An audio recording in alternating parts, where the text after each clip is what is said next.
สบายดีพี่น้องหมู่เพื่อนหมดสุขสุขคนเนาะนี่ก็สิพาทุกคนมาเบิ่งหมากไฟพี่น้องนี่โอ้กำลังงามๆเลยนี่เห็นบ่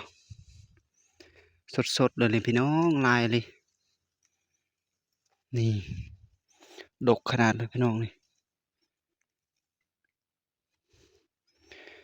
ลายๆเลยหมากไฟนี่หมากสดๆเลยได้พี่น้องกกขากกเลยนี่อืมเห็นบ่พูนหมากหลายๆนึงสุดยอดได้กินแล้วพี่น้องได้กินแล้วหมากไฟนี่เห็นบ่กำลังงามๆเลยนี่โอ้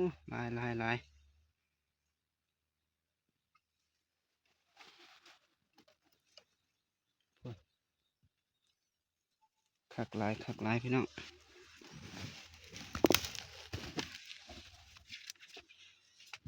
เนาะกำลังงามๆเลยนี่หมากไฟนี่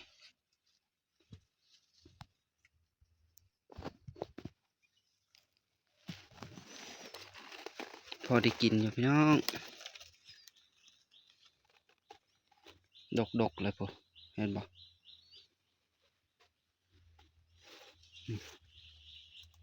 บานลายนั่นนี่สุดยอดปนแถวงามันเห็นบ่พี่น้องหลายเลยหมักไฟสุกหวานได้นี่พี่น้องคักหลาย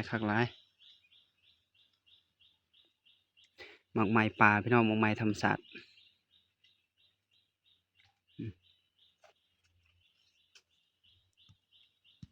คักหลายนี่กำลังใหญ่เลยพี่น้องโอ้คักกำลังพอดีกินส้มนี่โอ้ดกเลยเห็นบ่พี่น้องเห็นบ่พอดีแซ่บเลยพี่น้องนี่ดกพวกนี้